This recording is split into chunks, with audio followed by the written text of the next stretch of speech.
Hello and welcome once again to INSEAD's LeaderCast series. My name is Charles Galenick, Dean of the EMBA.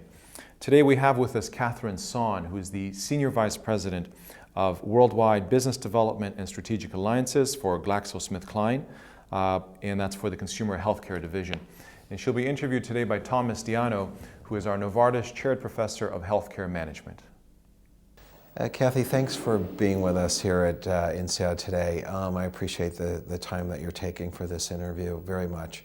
At your company, and maybe in particular in your division, what are some of the leadership challenges that you think are the most important, and what are the characteristics that are really needed for individuals to be effective leaders there?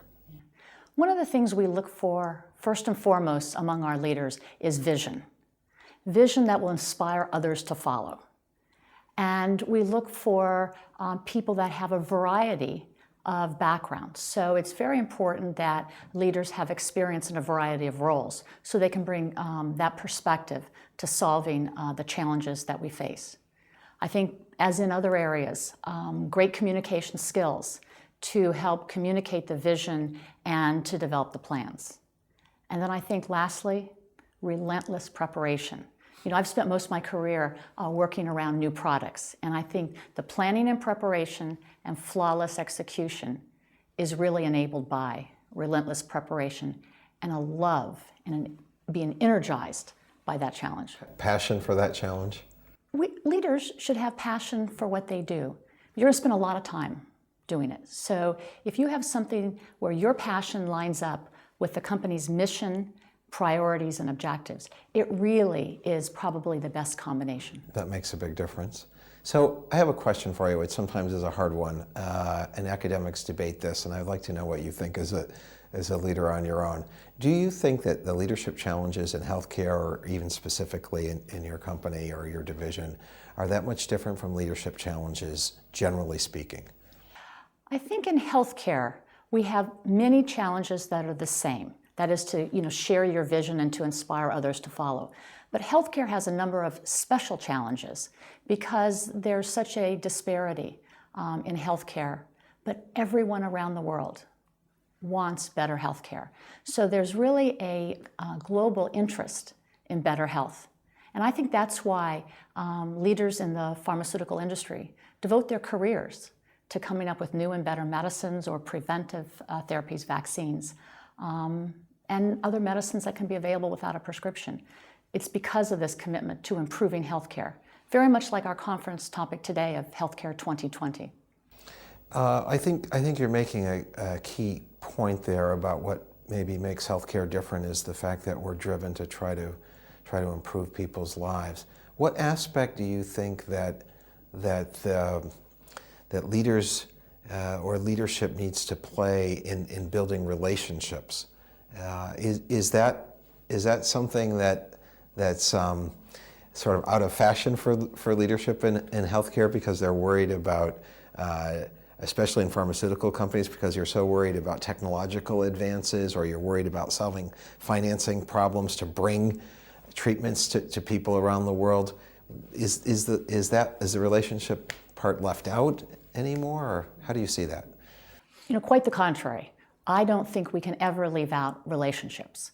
I think building relationships among the teams we work on, building relationships between our research and development and our sales and marketing arm, and importantly, maintaining a relationship with physicians, pharmacists, and most importantly, the patient or the consumer of our medicines or our therapies. And it's really, I think, the relationship that can help solve problems. When people work with people they know and people they like, things get done. It makes a big difference to have the relationships as a foundation to solve problems when the going gets tough. And when a relationship is established, it really is that foundation you just described. Because in any research project we know, always problems will come up. Issues will come up that need to be solved. And if people have a relationship and a commitment to the same objective, that's when it becomes much easier. Let me ask you a little bit, shifting from the sort of general discussion about leadership and what you think is important. Let me ask you a little bit about yourself, if you don't mind. Can you tell us more about your own leadership journey? what have been some of the significant challenges that you yourself have faced? Maybe some ideas about how you've overcome those and met those challenges? My career path has been a bit atypical, if you will. I started in academics, teaching at the pharmacy school, first in UC San Francisco and then at the Philadelphia College of Pharmacy, before I began my career at GlaxoSmithKline, almost 25 years ago this month, in fact. Starting in research and development in our medical affairs department, and then moving to business development, that's where I had the opportunity to advocate for bringing the SmithKline vaccine business to the US. And when none of the established product directors stepped forward and asked for the lead marketing role for vaccines, that was a unique opportunity for me to take on a role that built on my scientific background, my business training, to be able to introduce a new product. And that opened up a whole new career path in marketing. So it was a more natural step to then move to launch another one of our products in the US market. And then to move from there, one of the challenges was most people had stayed in the US. And that's when moving to a global position to lead our strategic product development for our diabetes, cardiovascular, and pulmonary products. It really was a way for me and a responsibility I felt to establish relationships with both R&D as well as the general managers around the world that could then, if you will, affirm that people could move successfully from the US to a global position. So it sounds like there were really a couple of key points there. One was that you looked for an opportunity to use your particular strengths, your particular skills and experience, and then apply that in the vaccines business.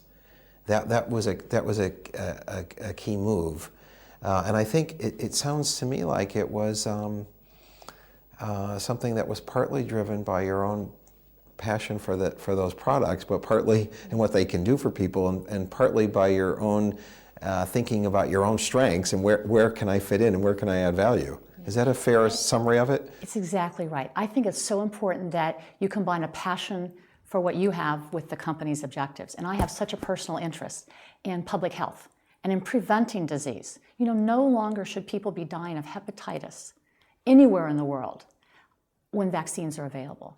And that was really kind of one of the driving facts as we worked together with our team in Europe, that's our global R&D team, to develop a whole strategic plan for a lineup of vaccines that would be developed over the next 10 years. Actually, since that started in '86 to now, we've seen a number come out. And so it is combining a personal passion for new medicines, or in this case, new vaccines that could prevent disease, my interest in public health. I think the second part of your answer is also fascinating because you, if I understood correctly, you were interested in bridging these sort of international differences and maybe cultural differences across national boundaries, and you took on that challenge, and it sounds like maybe you learned a lot from it, but you grew as a leader as a result of taking that chance to get out of your, let's say, maybe possibly your comfort zone in the United States. SmithKline was already the largest supplier of vaccines in the world to WHO, but we were not in the US. So the vaccine business was so international, if you will. And it was the first time I had a chance to work with people from so many countries around the world, ministers of health around the world, as well as our R&D team and our global marketing group. And it really is what gave me a love of working globally. So then to take a move from a US marketing position to a global marketing position just seemed like the natural next step. Could you give us, this may be a hard question, but could you give us an insight or two from your experience if you can think back to your first days when you were working in those international settings cross-culturally, what were a couple of the key lessons that you learned that you would like to pass on? Well, I think I'd come back to the theme of the importance of relationships. You know, we really had not a lot of expertise in the US in vaccines, but our head of our vaccine business, he said, Cathy, my team, my leadership team will be your team. Everything we have available will be available to the US business to bring the vaccines to the US. So we had our head of R&D and our scientists from Europe make the presentation at the FDA Advisory Committee on the vaccines. Now, when we first talked to the FDA, And when I first talked to the Centers for Disease Control about we're thinking of bringing our vaccines into the U.S. and I'd like to have a discussion with them, they said, Cathy, you don't have to tell us at all about your vaccines because we're WHO officers. So the interesting thing is when you start to talk to people, you find out there's more connections than you know. And that's something that's stayed with me since then. That seems like something worth passing on. Dig deeper, get to where the common ground is, and yeah, it's there if you look. What about thinking forward? This may be another difficult question, but thinking ahead, what leadership challenges do you see for yourself? I think the leadership challenge that I face is to find out what's the next frontier. What new medicines can I bring to consumers around the world that can be available without a prescription? Because we see as people look to healthcare, over-the-counter medicines are really the foundation of healthcare that are available to anyone. Access is available without even those that don't have access to physicians. So we feel an important obligation to bring new and better medicines and to bring new data, new information on our established medicines to people so they can know how to better use them. And I'd say, if anything, the challenges of communication, giving the information we know about our medicines in a digested and simple way so that consumers and patients can know how to use the medicines, when to use them, and importantly, if they're not the right medicine for them, or when they should contact their physician or pharmacist. So I think the challenge is to use the information we have to make it available to healthcare professionals and to patients so that the advances we have can improve their lives and help them do more, feel better, live longer. A few more follow-up questions, if you don't mind. I'd like to shift the focus a little bit more onto you. We have been talking about you and your career and your leadership journey, but what about your own self-development? I'm particularly interested in strengths and weaknesses. When I teach as a psychologist about leadership, I preach a lot that people have to understand their own strengths and weaknesses, and that leadership is a lifelong journey, and understanding ourselves and gaining control over, for example, our emotions and that sort of foundation of self-knowledge is maybe the most important strength that we can bring to any position. Can you share with us a little bit about how you have handled issues about self-knowledge, understanding your strengths and weaknesses, and dealing with those over time? Yeah, I think probably the first and foremost thing that I really believe in is that getting a good education is the foundation, to be as prepared as you can. Then I think in a leadership position, building a team of others that have different strengths. And I find that sometimes there's a tendency to think that I'll be hiring somebody who has the exact same background I do, where in fact it's just the opposite. I'm looking for people that have a different background than I do, that bring different strengths, so that as a team, we really are able to be more successful. And I think that's part of the whole philosophy I have about this extended team, both people that are on my direct team, as well as those that have a common objective of new business, in my case. And people with different strengths makes the challenges much more doable. And when it's more doable and you get more done for healthcare, I think that's really why we're in the healthcare industry. I think that's a marvelous answer, because when I'm coaching people, that's what I tell them, but it's hard to do. For example, when you've got these diverse team of people sitting around the table, doesn't that put more sort of challenge and pressure on you to harmonize them and to get the most out of them? Well, I think one of the things that leaders need to do is to do just that, bring the best out of all the people on their team. I think of it very much as a conductor of the band, where each instrument has their own special capability, and you need to bring the best out of the brass section, the best out of the wood section. And so it's both bringing out the best, but also coordinating and making it clear when to start and how to proceed. And then to let some people solo at one time, and then at some times to have the entire ensemble in the intensity of due diligence or the launch of a new product, to have everyone aligned so that you can be as strong together as possible. But I think it's very much like being a conductor of the band. It's a great metaphor.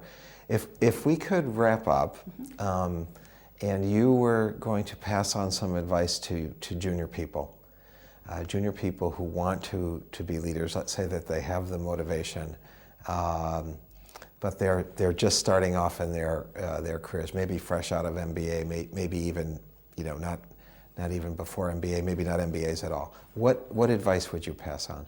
I think those that are young in their careers should find something that they're passionate about and that aligns with the company's mission and objectives. Then find a mentor that will help advise and guide you as your path continues. Associate yourself with people with a positive attitude, a can-do attitude, which really energizes the team.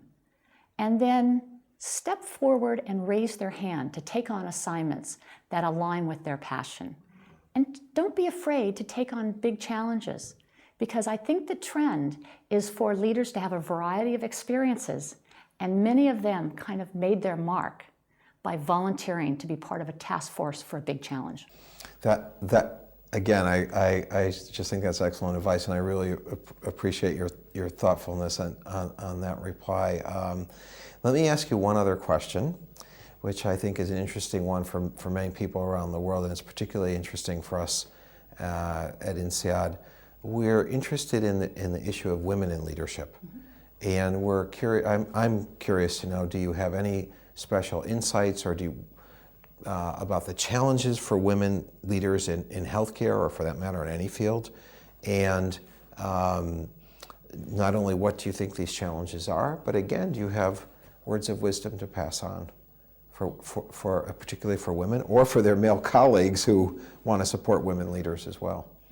I think it's really important for women that are aspiring to leadership positions to have a mentor that advises and guides them, to have a network that will help support them. For example, I'm very active in the Healthcare Businesswomen's Association. I'm on the board of directors of a global organization. And that organization, very much like INSEAD's program for women, is all about professional development and leadership development. Because if you're a strong leader and develop good relationships with those that you work with, people will want to follow those with a vision and those with a passion for what they do. For women, it's sometimes important that they have this mentor that can help them as they go along, and then, importantly, to mentor others behind them. And I spend a lot of time mentoring young men and women that have started in my department and move on over the years through the company. And I think that link is really important. Thanks again. Well, it's a pleasure to be here at INSEAD. Thanks. I really appreciate it. Yeah.